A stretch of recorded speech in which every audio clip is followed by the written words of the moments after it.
ও নারী, এই কষ্টটা তোমার হাতের কামাই।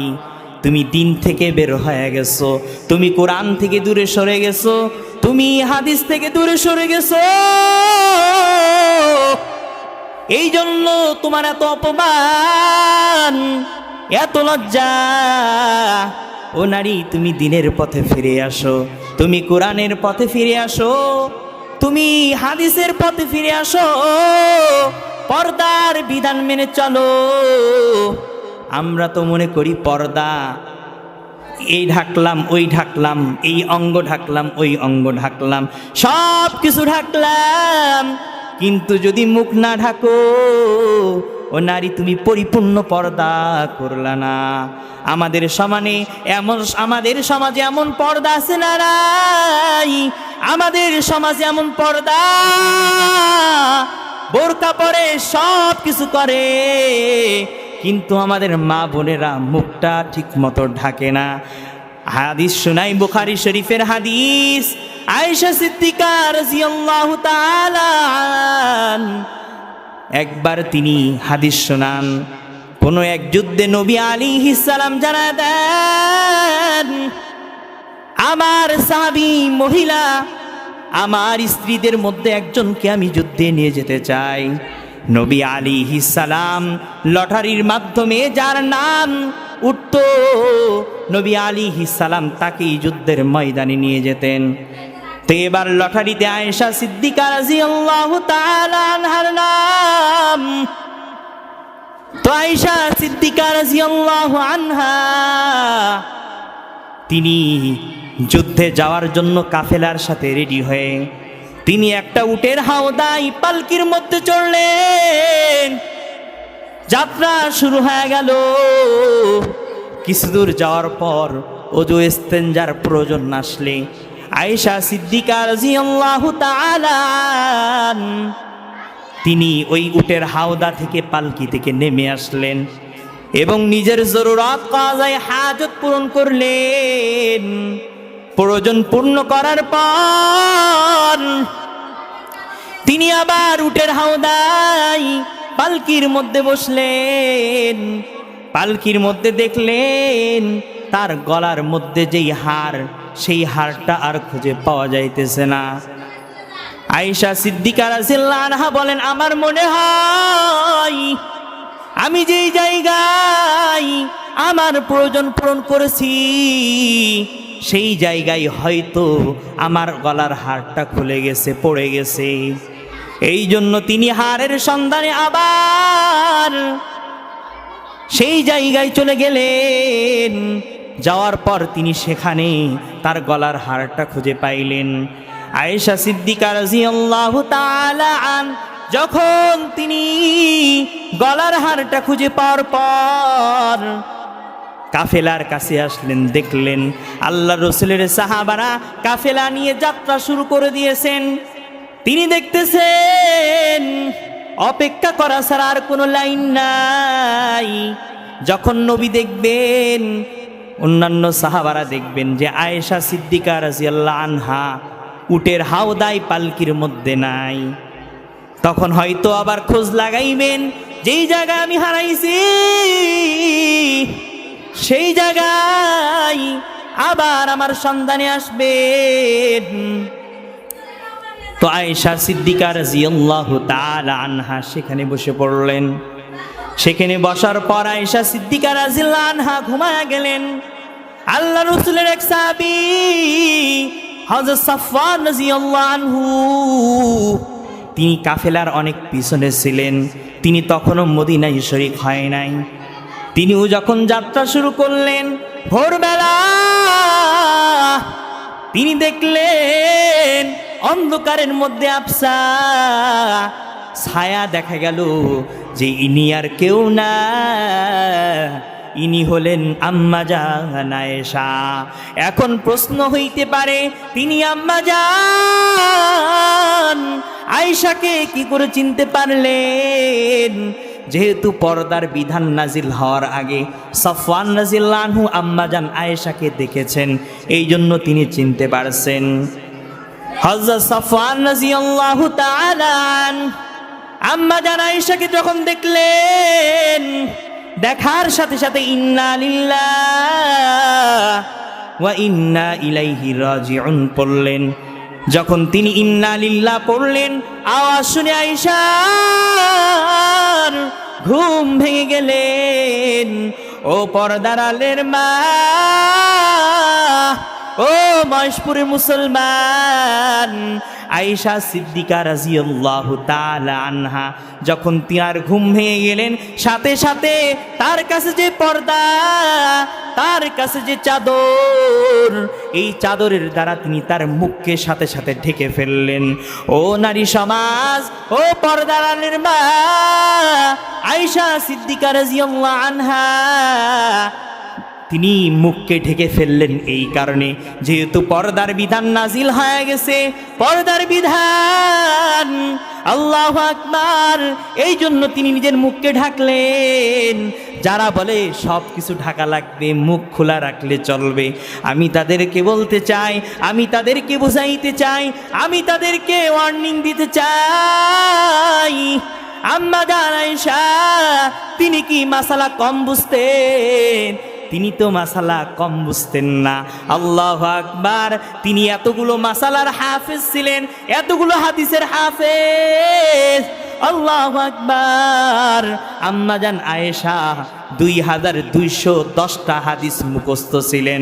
বড় বড় সাহাবায়ে কিরাম বলেন, আমাদের যখন কোনো মাসালায় আমরা বিপদে পড়তাম, আমাদের যখন কোনো মাসালা আটকায়া যাইতো, আমরা সাথে সাথে আম্মা জান আয়েশা রাদিয়াল্লাহু তাআলা আনহার কাছে যেতাম, বলতাম, আম্মা জান আয়েশা রাদিয়াল্লাহু তাআলা আনহা, আপনি আমাদের এই মাসালার সমাধান দেন। কিতাবের মধ্যে আছে আম্মা জান আয়েশা রাদিয়াল্লাহু তাআলা আনহা সেই মাসালা সুন্দরভাবে সম্পন্ন করতেন। ও মহেশপুরের মুসলমান, ও পর্দার আড়ালের মা, ইসলাম তোমাকে এত সম্মান দিয়েছে, এত মর্যাদা দিয়েছে, আল্লাহু আকবার, এই জন্য তুমি ইসলামের গণ্ডির মধ্যে চলে আসো, আল্লাহর সীমা রক্ষার মধ্যে চলে আসো, কোরআনের ময়দানে চলে আসো। আল্লাহু আকবার। ও আম্মা জান, তোমার কন্যা সন্তানকে তুমি কওমি মহিলা মাদ্রাসায় ভর্তি করাও, তোমার সন্তানকে তুমি হাফেজা বানাও, তোমার সন্তানকে তুমি আলেমা বানাও, তোমার সন্তানকে, তোমার কন্যা সন্তানকে ওয়ারাসাতুল আম্বিয়ার মা বানাও, তোমার সন্তানকে ওয়ারাসাতুল আম্বিয়ার বউ স্ত্রী বানাও। আল্লাহু আকবার। ও মহেশপুরের মুসলমান আম্মা জানেরা, তোমার কি মনে চাই না তোমার সন্তান আল্লাহর নিকটবর্তী হয়, আল্লাহর বেশি নিকটে চলে যায়? তোমার যদি মনে চাই, তাহলে এই কোরআনের শিক্ষা ছাড়া বিকল্প কোনো শিক্ষা নাই। ইমাম আহমদ ইবনে হাম্বল রাহমাতুল্লাহ আলাইহি ফিকহের একজন বড় ইমাম, ইমাম আহমদ ইবনে হাম্বল, তাকে জীবনের শেষ ভাগে কোরআনের পক্ষে ফতোয়া দেওয়ার কারণে, মাসালা দেওয়ার কারণে জালিমের বন্দিশালায় বন্দী হইতে হয়েছে। ইমাম আহমদ ইবনে হাম্বল জালিমের বন্দিশালায় বন্দী হয়েছে। প্রত্যেক দিন ইমাম আহমদ ইবনে হাম্বল 100 বেত্রাঘাত, আল্লাহু আকবার, প্রত্যেক দিন তারে 100 বেত্রাঘাত করা হয়েছে। আর বলা হয়েছে, ইমাম আহমদ, তুমি তোমার কোরআনের ফতোয়া তুমি বিপক্ষে দাও, কোরআনের বিপক্ষে তুমি ফতোয়া দাও, তাহলে তোমাকে এই কঠিন বন্দিশালা থেকে মুক্ত করা হবে। কিন্তু আহমদ ইবনে হাম্বল, আল্লাহু আকবার, তিনি কখনোই এই জালেমদের কাছে মাথা নত করে নাই, তাদের কাছে কখনো নিজের এই শিরকে নত কখনোই করে নাই। ইমাম ইবনে আহমদ ইবনে হাম্বল ওই অবস্থায় আল্লাহকে স্বপ্নে জিয়ারত, আল্লাহু আকবার, স্বপ্নের মধ্যে আল্লাহকে দেখেন, বলতেছেন, ওগো মালিক, এমন আমল আপনি আমাকে বলেন যেই আমলের দ্বারা ওগো আল্লাহ আপনার নিকটবর্তী আমি হতে পারি। আল্লাহ তাআলা বলেন, আহমান, আমি আল্লাহ যেই কোরআন নাজিল করেছি, আমি আল্লাহ যেই কোরআন নাজিল করেছি, এই কোরআনের মাধ্যমে আমি আল্লাহর নিকটবর্তী হওয়া যাবে। ইমাম আহমদ ইবনে হাম্বল বললেন, ওগো আল্লাহ তুমি যে কোরআন নাজিল করেছো, এই কোরআনটা বুঝে পড়লে নাকি না বুঝিয়া পড়লে? আল্লাহ তাআলা জানায় দেন, ও আহমদ ইবনে হাম্বল, আমি আল্লাহ যে কোরআন নাজিল করেছি, এই কোরআন কেউ যদি বুঝে পড়ে, এই কোরআন যদি কেউ না বুঝিয়াও পড়ে, তো আমি আল্লাহর অতি নিকটে, আমি আল্লাহর অতি নিকটবর্তী হওয়া যাবে। ও পর্দার আম্মা জান, মহেশপুরের মুসলমান,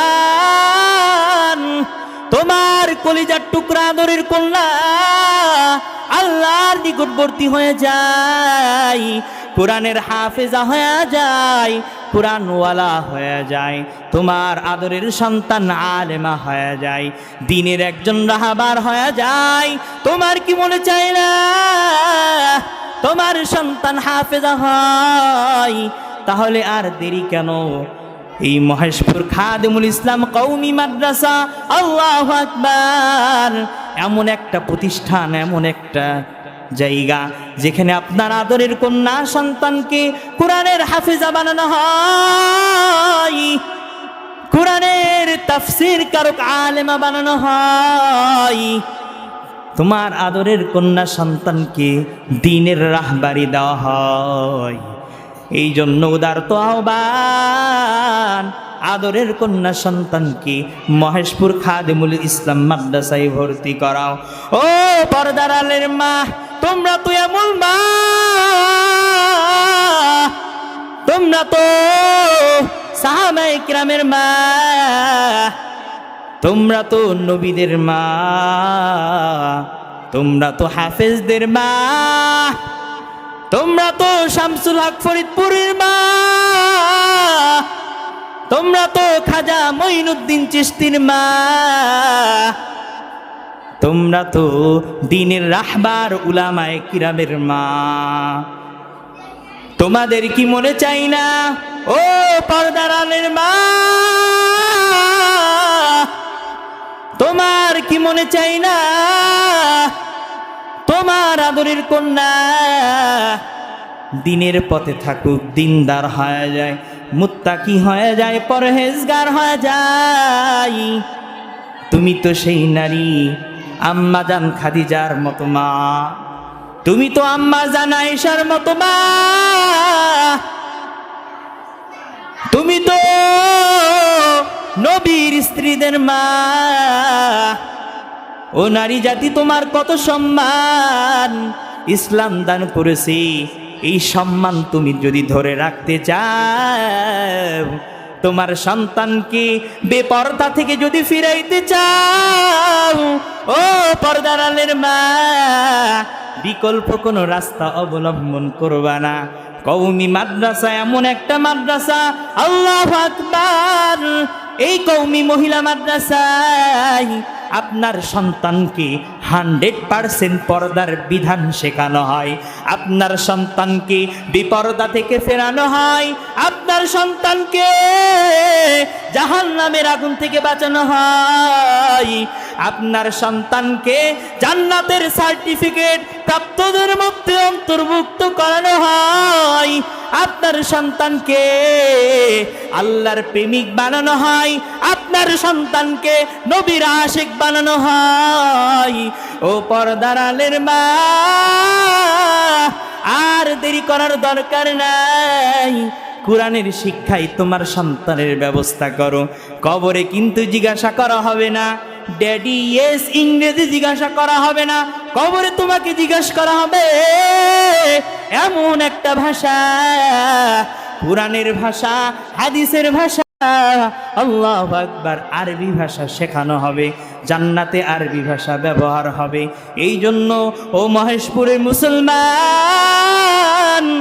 আর দেরি না, আপনার সন্তানকে কোরআনের শিক্ষায় শিক্ষিত করার দরকার।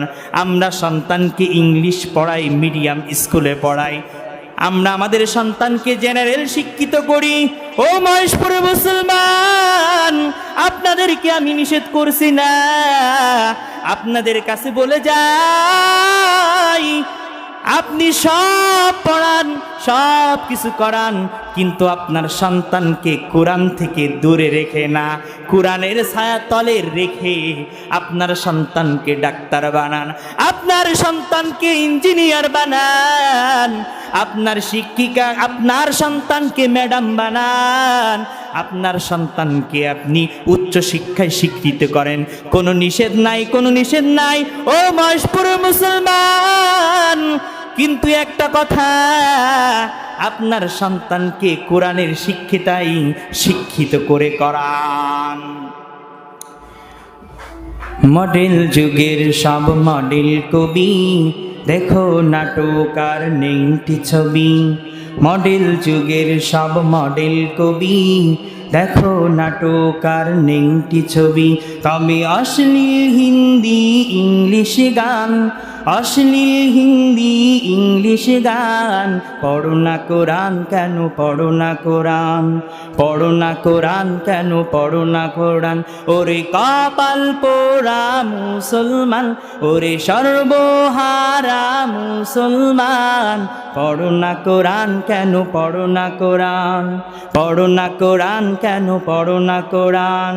মডেল যুগের সব মডেল কবি, দেখো নাটক আর নেংটি ছবি। মডেল যুগের সব মডেল কবি, দেখো নাটক আর নেংটি ছবি। তবে অশ্লীল হিন্দি ইংলিশ গান, অশ্লীল হিন্দি ইংলিশ গান, পড়ো না কোরআন কেন, পড়ো না কোরআন, পড়ো না কোরআন কেন, পড়ো না কোরআন। এই অশ্লীলতার কবলে দেশটা গেল আজ রসাতলে, এই অশ্লীলতার কবলে দেশটা গেল আজ রসাতলে। শোনো কলি যুগের কথা বলি, শোনো কলি যুগের কথা বলি, সব মুসলমান ভাই ভাই, পড়ো না কোরআন কেন, পড়ো না কোরআন, পড়ো না কোরআন কেন, পড়ো না কোরআন। ওরে কপাল পোড়া মুসলমান, ওরে সর্বহারা মুসলমান, পড়ো না কোরআন কেন, পড়ো না কোরআন, পড়ো না কোরআন কেন, পড়ো না কোরআন। পড়াইছো ইংলিশ মিডিয়ামে, বাপকে ডাকে তাই ড্যাডি নামে। পড়াইছো ইংলিশ মিডিয়ামে, বাপকে ডাকে তাই ড্যাডি নামে।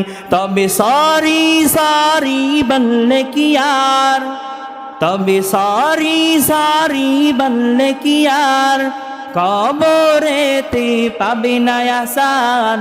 পড়ো না কোরআন কেন, পড়ো না কোরআন, পড়ো না কোরআন কেন, পড়ো না কোরআন। ওরে মহেশপুরের মুসলমান, ওরে মহেশপুরের মুসলমান, ওরে সর্বহারা মুসলমান, পড়ো না কোরআন কেন, পড়ো না কোরআন, পড়ো না কোরআন কেন, পড়ো না কোরআন। কোরআনের শিক্ষা, কোরআন পড়া দরকার আছে না নাই? ও মহেশপুরের মুসলমান, কোরআনের শিক্ষা, কোরআন পড়া বড় দরকার। এই জন্য পুরুষরা শুধু আলেম হবে এমনটা না, উলামায়ে কিরাম, বড় বড় মুহাদ্দিস কিরাম, বুজুর্গ কিরাম, মহিলাদের জন্য পর্দা শেখানোর জন্য, কোরআনের শিক্ষায় শিক্ষিত করার জন্য, দ্বীনি শিক্ষার জন্য মহিলা মাদ্রাসার শিক্ষাকে তারা গুরুত্ব দিয়েছেন। মহিলা মাদ্রাসা সমাজের জন্য আল্লাহর পক্ষ থেকে একটা নিয়ামত। আল্লাহর পক্ষ থেকে একটা নিয়ামত।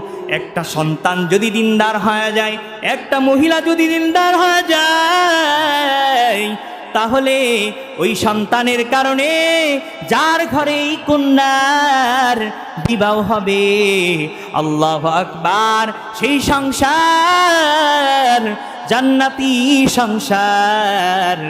যেই পরিবারে একটা সন্তান দিনদার, আল্লাহু আকবার, ওই সন্তানের কারণে পুরো পরিবার দিনদার, ওই সন্তানের কারণে পুরো পরিবার শান্তি।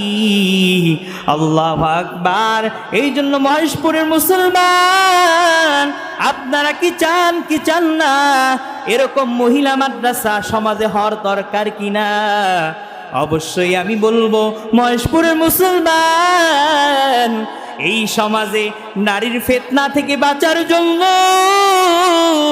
নারীকে সম্মান দেওয়ার জন্য আল্লাহ নারীকে এত মর্যাদা দিয়েছে, এই মর্যাদা বাড়ানোর জন্য, নারীকে পর্দার রক্ষা করার জন্য মহিলা মাদ্রাসা বড় দরকার। এই জন্য মহেশপুরের মুসলমান, আপনারা আপনাদের কলিজার টুকরা কন্যা সন্তানকে এই খাদিমুল ইসলাম মহিলা মাদ্রাসায় দেন। 100% আপনার সন্তান মামাতো ভাইয়ের সামনে মুখ তো খুলবে না, খালাতো ভাইয়ের সামনেও মুখ খুলবে না, ফুফাতো ভাইয়ের সামনে মুখ খুলবে না, চাচাতো ভাইয়ের সামনে তার চেহারাটা খুলবে না। পর্দার বিধান আল্লাহু আকবার রক্ষা করবে। এই জন্য মহেশপুরের মুসলমান, আমাদেরকে মাদ্রাসার পাশে থাকা লাগবে, মাদ্রাসার পাশে থাকা লাগবে। আল্লাহু আকবার। মাদ্রাসার পাশে দুইভাবে থাকবো মুসলমান, একভাবে আমরা থাকবো, আল্লাহু আকবার, আমাদের সন্তানকে মাদ্রাসায় ভর্তি করাবো। আর 2 নম্বর, আল্লাহু আকবার, এই সমস্ত মাদ্রাসা কেমনে চলে মুসলমান আপনারা ভালো করে জানেন। আল্লাহু আকবার। নিজেদের দানের হাতকে মাদ্রাসার প্রতি আল্লাহু আকবার বাড়াই দেব মুসলমান। টাকা পয়সা অর্থ দুনিয়ায় বিভিন্ন কাজে ব্যয় হয়ে যায়, গানের প্যান্ডেলে, বড় বড় গুনার মজলিসে কত টাকা খরচ করে ফেলি রে ভাই। ও পর্দার আলের মা, কত টাকা তো এমনি সেমনি ব্যয় করে ফেলি। কিন্তু টাকা অপচয় না করে আপনার